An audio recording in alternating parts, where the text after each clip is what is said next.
Your mission is a simple one. Rendezvous and rescue. Paradrop outside the Riza facility. Rendezvous with the Resistance. Grab Dr. Hinzelman. Grab the cure and get out. Be prepared, lads. This could be a bit of a sticky one. It's not just Jerry. There will be ghouls and machinations to tend to as well. All the allies are in on this one. That just shows how serious this little show is. Getting inside will be the first task at hand. Watch out for Nazi experiments and tests. Gather any information you can. You Yanks, don't get trigger-happy too quickly. You will have a better go at it if you keep it quiet for as long as possible. The Nazi boffins may have dreamed up some gubbins that can make your job easier. Grab what you can and destroy everything else. You will have no backup and no resupply. Once you are in, you are on your own. But not to worry, the extraction will be straightforward, so long as you stick to the timing. You will need to bring all of your skills, equipment, and knowledge to bear. Adapt as necessary. Innovate as required. Overcome as expected. There is more than one path to success. Whatever it takes, chaps. There is no room for failure. Oh, and one more thing. If you are wounded, save the last bullet for yourself. You don't want to fall into their hands alive.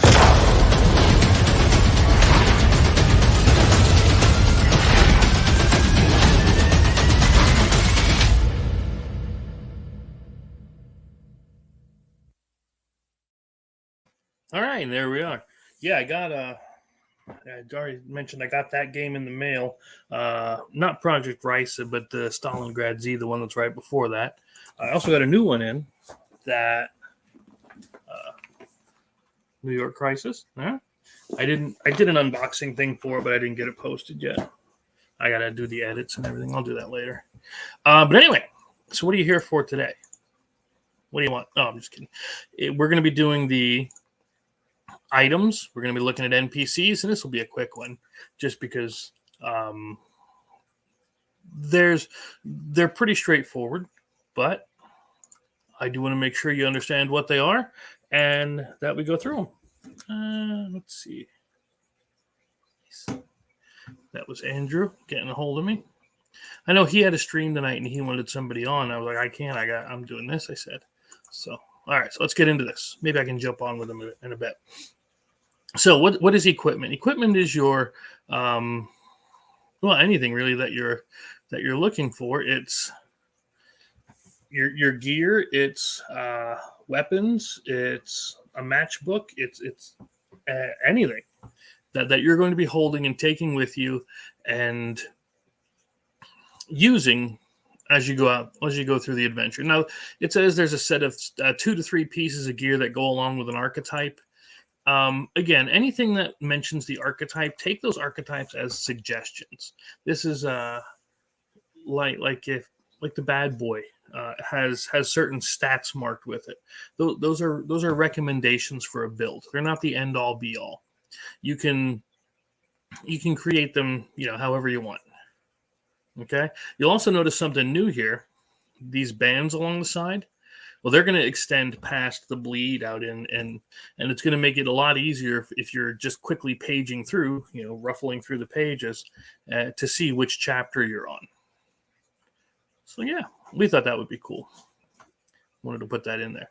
So yeah, your starting gear, you're going to have, we think 4 experience is a good amount to be able to spend on all your equipment. Okay. And don't forget, if you buy a gun, any kind of firearm, gun or a bow, you only get 2 ammo when you buy it as a starting.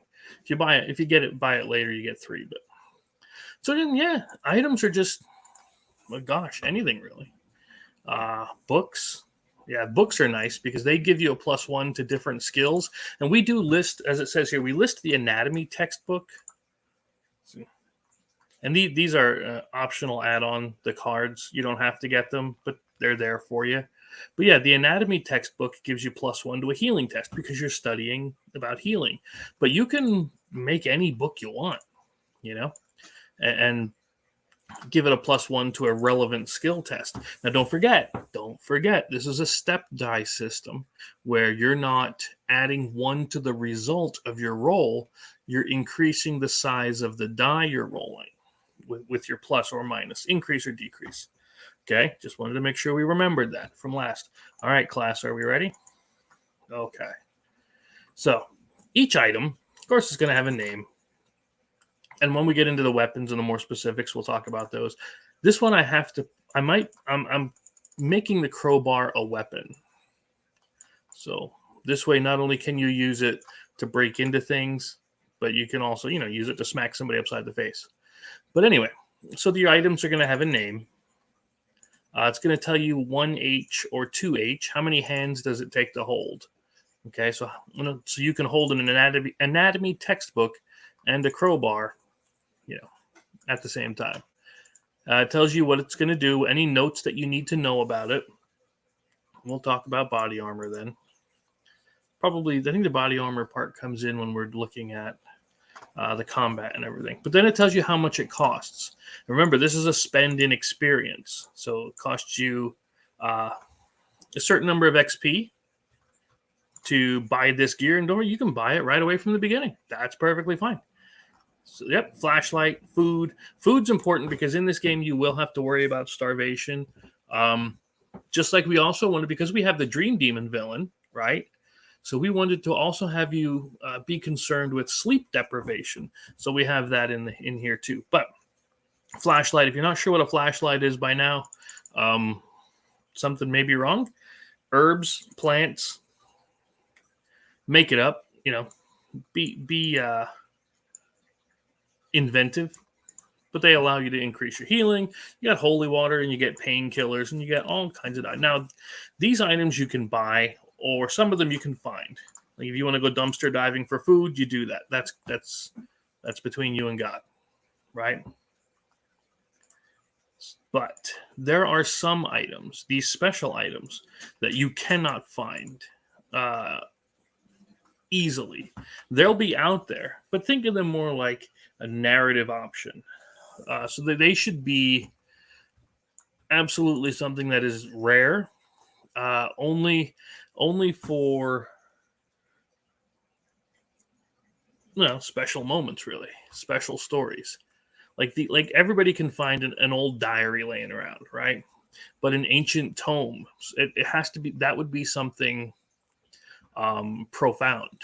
The artifact of doom, that's not something normal. It's some kind of strange object that has this effect. Creepy doll. A crystal ball, a special crystal ball that actually helps or hinders, depending on how the game master wants to use it. Let's see if anybody hit the old. I saw some people were in. Dybbuk box, where you'll see more about those. Haunted painting, Ouija board, the mystical revolver. And again, those bands along the side are pretty nice. But then we come down here to weapons. Now, weapons, we start you off with unarmed. It's going to give the grip just like the items do, but it's going to give you a bonus. It'll have some damage. It'll tell you range, any special notes that go along with it, and the cost.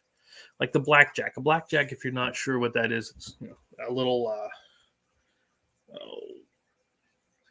got what, a piece of leather kind of thing where you smack somebody in the back of the head with it, knocks them out. It's one-handed, gives you a +1 bonus, does 1 damage, and it has to be an E range. E is engaged, S is short, M for medium, L for long. And it's all listed in the combat section part.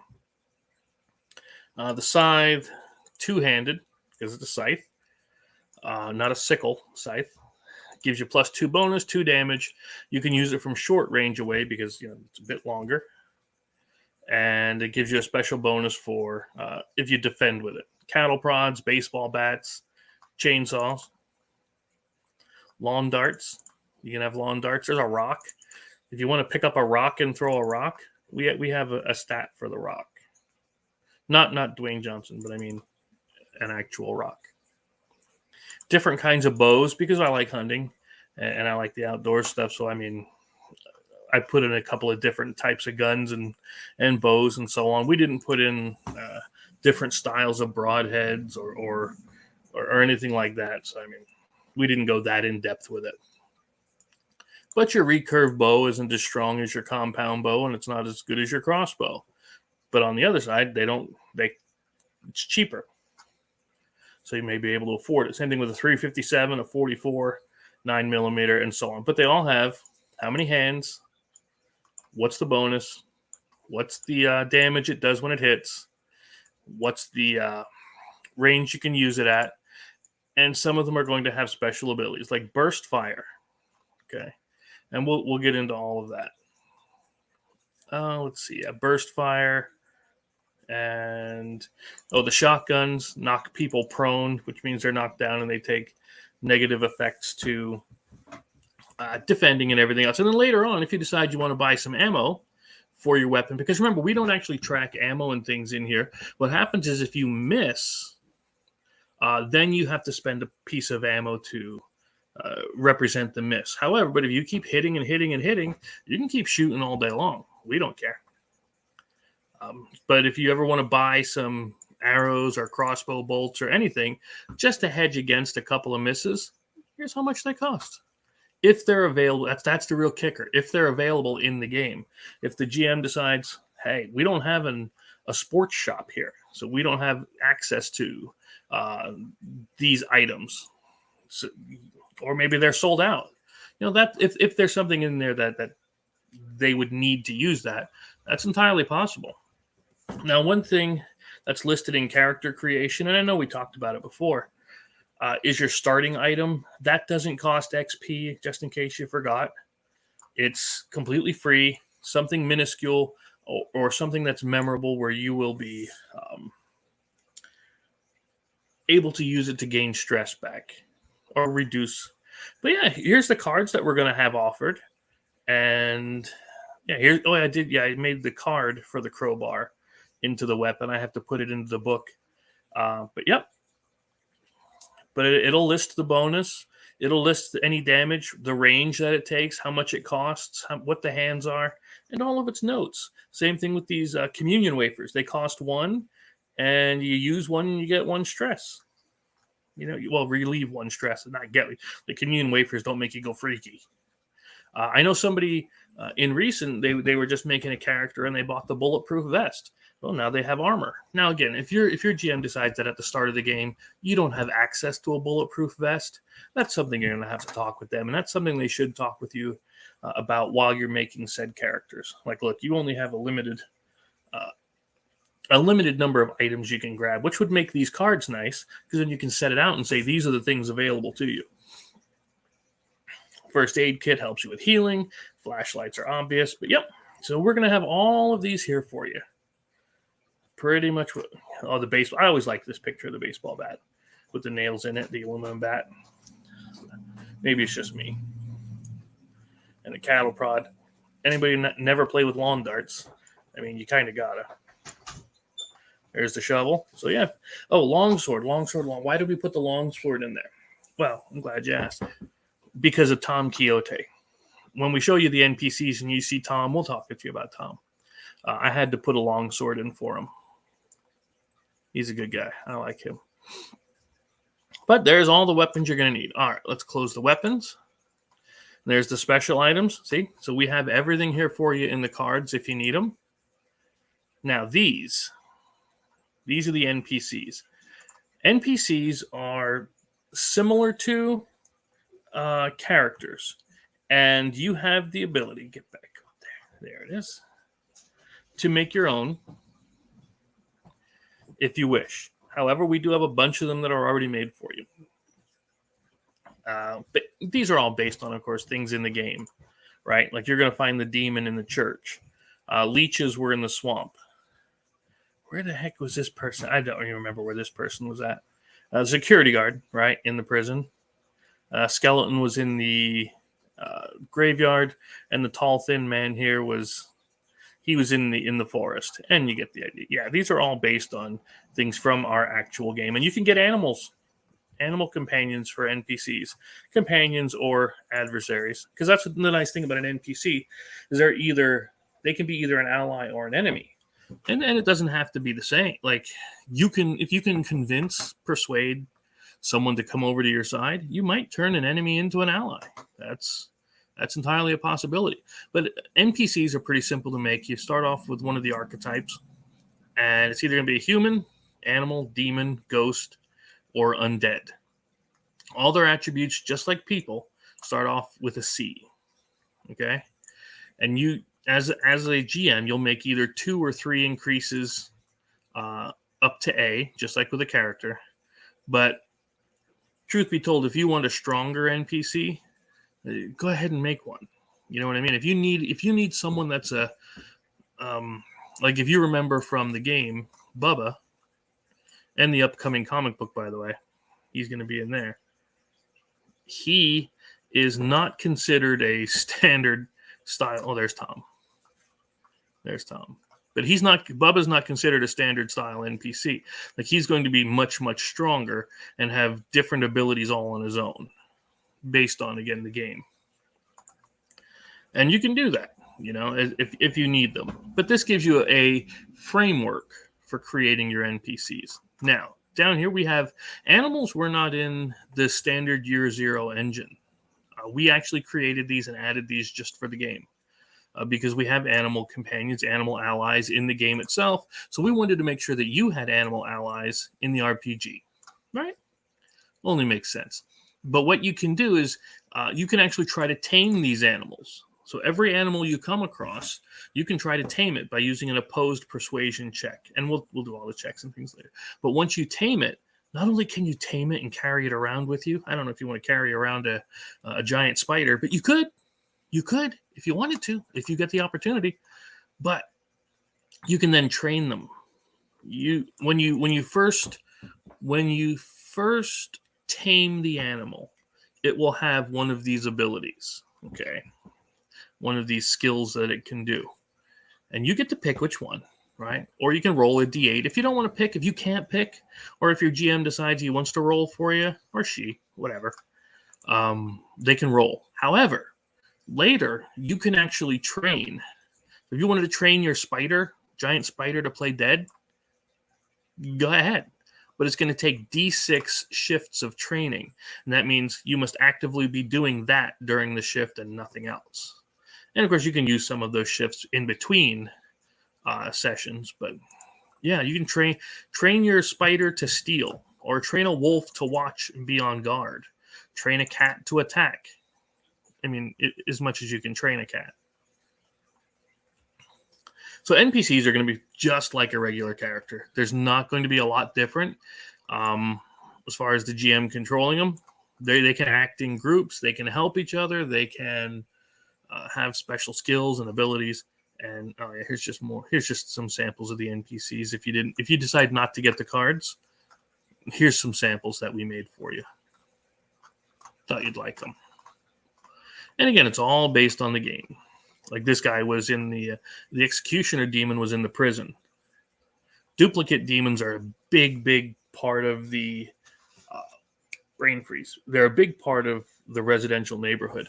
So if you've played in the residential neighborhood a lot, especially with the director's cut, you're going to encounter duplicates quite a bit.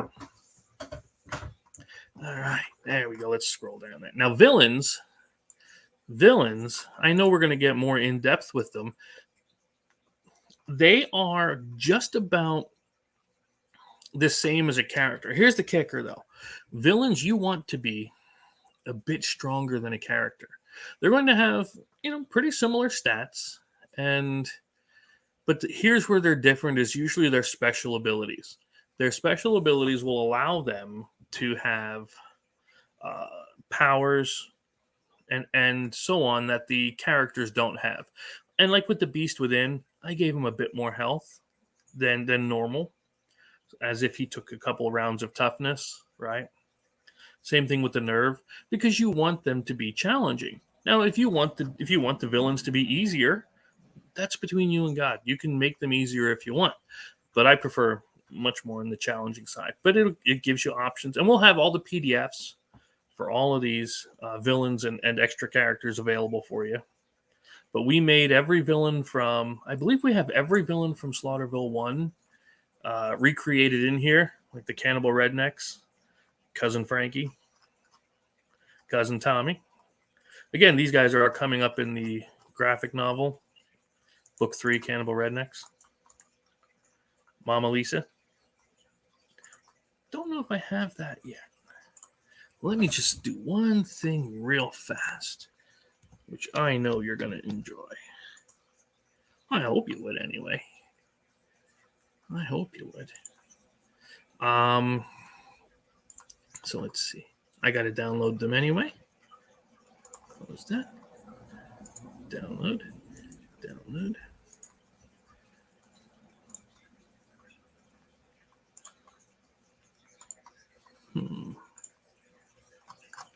Got to scroll all the way down. You know how to. There it is. Beautiful. It's going to take about 10 seconds to download those because it's quite huge. But anyway, so when I show you, you're going to get a kick out of it. So that's Mama. There's Daddy Ray. And then, yeah, we have the Dream Demon in here. We have all of the Carnival in here, including their own special abilities, as well as a general Carnival ability. So you can use these in any game. Jack the Ripper. Yep. Jack's possessing people. The serial killer. The serial killer is a really good one for this because we use stress a lot in order to simulate the tension. So with the serial killer always trying to see if you're good enough to catch them, you can set a timeline and say you only have 10, 12, 15 days, 5 days, however long you wish to set it. And you actually create the different stats of the serial killer because they're different. You don't know who they are. But they give you time to try to find them. And if you don't, well, then they escape and to kill again. And the slasher, the slasher is just straight up going to kill you. And of course, we have the zombies. And we'll get into writing the story another time. Let's see. So yeah, we included the NPCs for the core set. Now, not only that, but we did the starter set. Okay. In the starter set, we wrote a complete 48 page. I think it's 48 pages. Yeah, I think so. An adventure for the cannibal. Oh, no, I'm sorry. That adventure is for the body snatchers. So the body snatchers have come and they are starting to kidnap and take NPCs. Well, in the core set, what if you didn't, or in the starter set, what if you didn't buy the NPC cards? Well, so we gave you a bunch of NPCs in the core set, in the starter set rather, for you to use with that adventure, and it references them, so that we wanted to give you something. Yeah, see, there's a body snatcher drone, Marge is the receptionist at the police station. She's pretty cool. And we made sure that they had the crosses if you want to PNP them, print and play kind of a thing. So yeah, there's going to be tons of NPCs that we'll have for you already made, already set up, but we also give you the rules to create your own NPCs. Okay, we have the rules for villains. Everything is all in here that you need.